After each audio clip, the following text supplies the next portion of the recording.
কাল আমি থানার মাঠে গেছিলাম কৃষি মেলা দেখতে। সেখানে গিয়ে আমার চোখে নজর পড়লো খুবই দুঃখজনক একটি ব্যাপার। এই যে দেখতে পাচ্ছ দিদিমা আর দাদু এখানে ধুঁকি বিক্রি করছে, এনাদের মাথার উপরে কিন্তু ছাতা নেই। ঠিক আছে, এখানে যতজন ধুঁকি বিক্রি করছিল প্রায় 8-9 জন, সবার মাথার উপরে কিন্তু ছাতা ছিল, এনাদের মাথার উপর ছাতা ছিল না।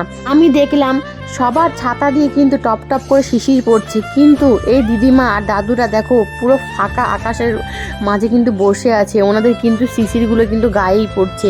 ওনাদের সামান্য ছাতাটুকু যে মাথায় দেবে সেটুকুও হয়তো ওনাদের সামর্থ্য ছিল না, কিন্তু দিদিমা দাদু কি করবে, ওনাদের তো পেটের ভাতটা জোগাড় করতে হবে, তাই শিশিরের মধ্যে ভিজে ওনারা কিন্তু 10 টাকার জন্য ওখানে ধুঁকি বিক্রি করছিল।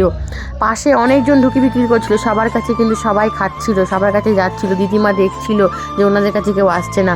খুবই খারাপজনক ব্যাপার। তাই আমি বলবো এমন জনের পাশে গিয়ে আপনারা দাঁড়ান যারা অসহায়, তাদের কাছে আপনারা 10 টাকা দিলেও তাদের অনেক লাভ হবে, তাদের পেটের ভাতটা জোগাড় হবে। তাই আপনারা যারা মেলাতে যাবেন সবাই অসহায় মানুষদের পাশে গিয়ে দাঁড়াবেন। তাই আমার নজরে পড়লো ওই দিদিমাটা যে কত কষ্ট করে ওনারা ধুঁকি বিক্রি করছেন। তাই আমার মাকে আমি বললাম, মা তুমি আমাকে 20 টাকা দাও, আমি ওই দিদিমার দোকান থেকে ধুঁকি খেয়ে আসি। কিন্তু আমি ধুঁকি বেশি পছন্দ করি না, কিন্তু আমি খেয়েছি, একটা ধুঁকি নিয়েছি আর ওনাদের টাকা দিয়েছি 20 টাকা। আমি আপনাদেরকে সবাইকে অনুরোধ করে বলবো, আপনারা যখন মেলাতে যাবেন ওই দিদিমার আর দাদুর দোকানে গিয়ে ধুঁকি খাবেন। আপনি যখন ধুঁকিটা কিনবেন উনি যে হাসিটা দেবেন, ওই হাসিটা কিন্তু আমাদের কাছে অনেক মূল্যবান।